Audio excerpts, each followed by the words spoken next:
pag umaresto ka ng tao, pag inaresto ka ng pulis, pwedeng hindi dala ng pulis ang warrant mo?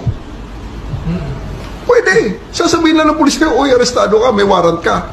Nasaan ang warrant? Doon sa istasyon, halika na. That's perfectly legal. Klaruhin natin. Pwede bang sabihin ng pulis na, uy, arestado ka, may warrant ka, andun, nasa police station, halika na.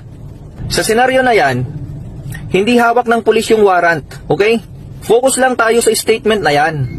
Sabi ng batas, maling-mali po yan.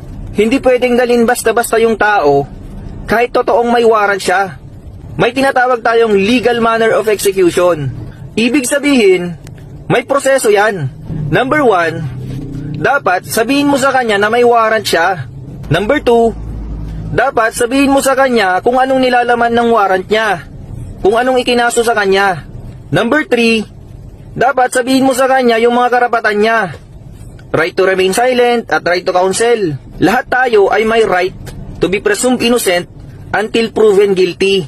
Hindi sapat yung sabihin mo lang na may warrant siya tapos dalhin mo na siya agad. Invalid arrest pa rin yun kasi hindi nasunod yung lahat ng proseso. Magiging grounds yun para mag-file ng motion to quash yung tao. Kaya maraming nakakalabas na mga akusado dahil sa invalid arrest na yan.